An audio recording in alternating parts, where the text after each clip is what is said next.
It's the energy that comes with it. We have to just lean into that. Yeah. Humble ourselves, meet them where they are, and allow them to be the leaders.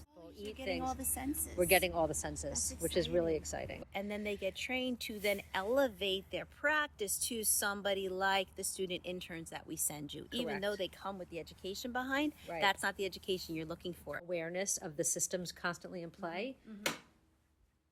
I did a certification class in MBSR, and there was an assumption that things would quiet when it's not the case. Like really, when you sit, that's when you get creative.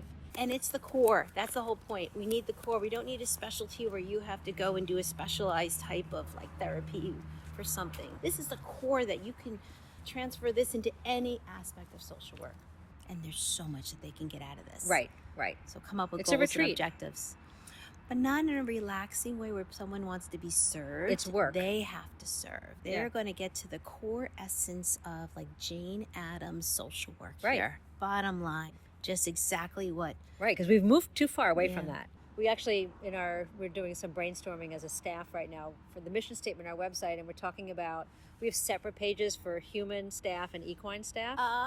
And now we're actually talking about putting them all in one and just going alphabetically so that we're not privileging the horse over, or the human over the horse. That is and like, so key. So That's it'll be smart. Abigail, then Angel. And love it. I love it.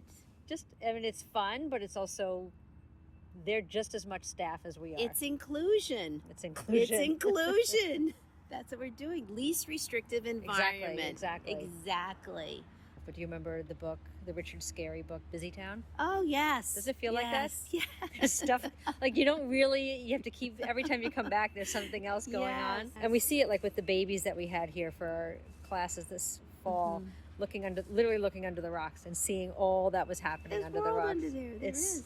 And when that client probably interacts with the horse, they have their own relationship going on. Right. So that's where the nuance has to build from. And it's not why they're coming in, it's what actually is happening here on the farm and here in practice.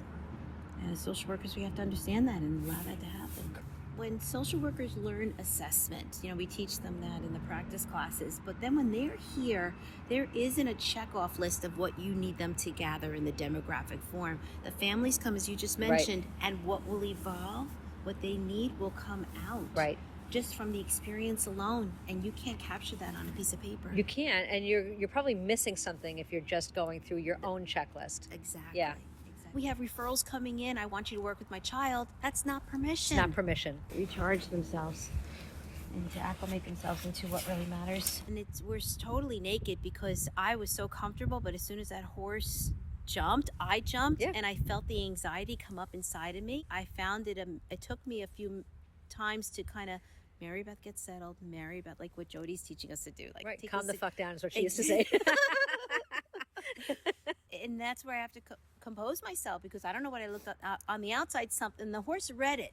Right. I could do whatever I wanted on the outside, but my inside, my heart was going like this. Right. And that horse felt that. And I would argue and hypothesize that happens all the time with interactions with humans. All the time. Yes.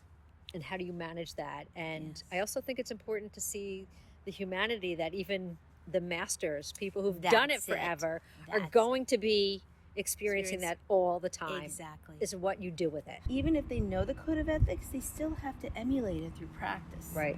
We had students who, they own their timesheets, for example. So they're you don't, as a site, you don't see them unless you ask for them. But otherwise, what we get on the other side from Rutgers is, an ethical account of their time.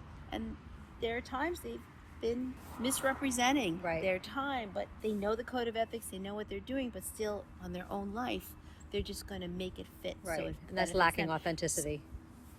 It's egregious. They can lose their license, a whole other thing when this evolves into something larger. But to have them understand that is really the key. And they don't always get it until they get caught.